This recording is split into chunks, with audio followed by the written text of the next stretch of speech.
বলো।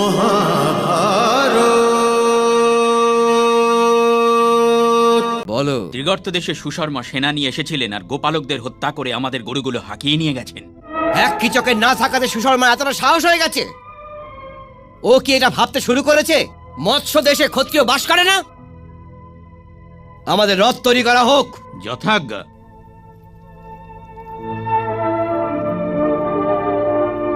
মহারাজ, যদি আপনার আজ্ঞা হয় তবে আমি কিছু নিবেদন করব। আজ্ঞা দিলাম। আমিও এক ঋষির কাছে ধনুর্বিদ্যা শিখেছি মহারাজ। যদি আপনার আজ্ঞা হয় তবে আমিও যাই। অবশ্যই চলো কঙ্ক। আর হ্যাঁ মহারাজ, আপনার পাচক বল্লভ অস্ত্র প্রয়োগে নিপুণ, আর তন্তিপাল এবং গ্রন্থিকও উত্তম সৈনিক। যদি এদের তিনজনও রথ পেয়ে যায় তবে মহারাজের জয় নিশ্চিত। এসব কি বলছো কঙ্ক? রাখাল আবার যুদ্ধ কি করে করতে পারে? কিংবা আস্তাবল যে সামলায়, ঘোড়ার যে সেবা করে, সে যুদ্ধ কি করে করবে? আমি ঠিক কথাই বলছি মহারাজ। স্বয়ং জ্যেষ্ঠ কুন্তিপুত্র এই তিনজনকে সর্বদাই নিজের সাথে রাখতেন। তাহলে ঠিক আছে, আমিও তিনজনকেই রথ দেব। চলো।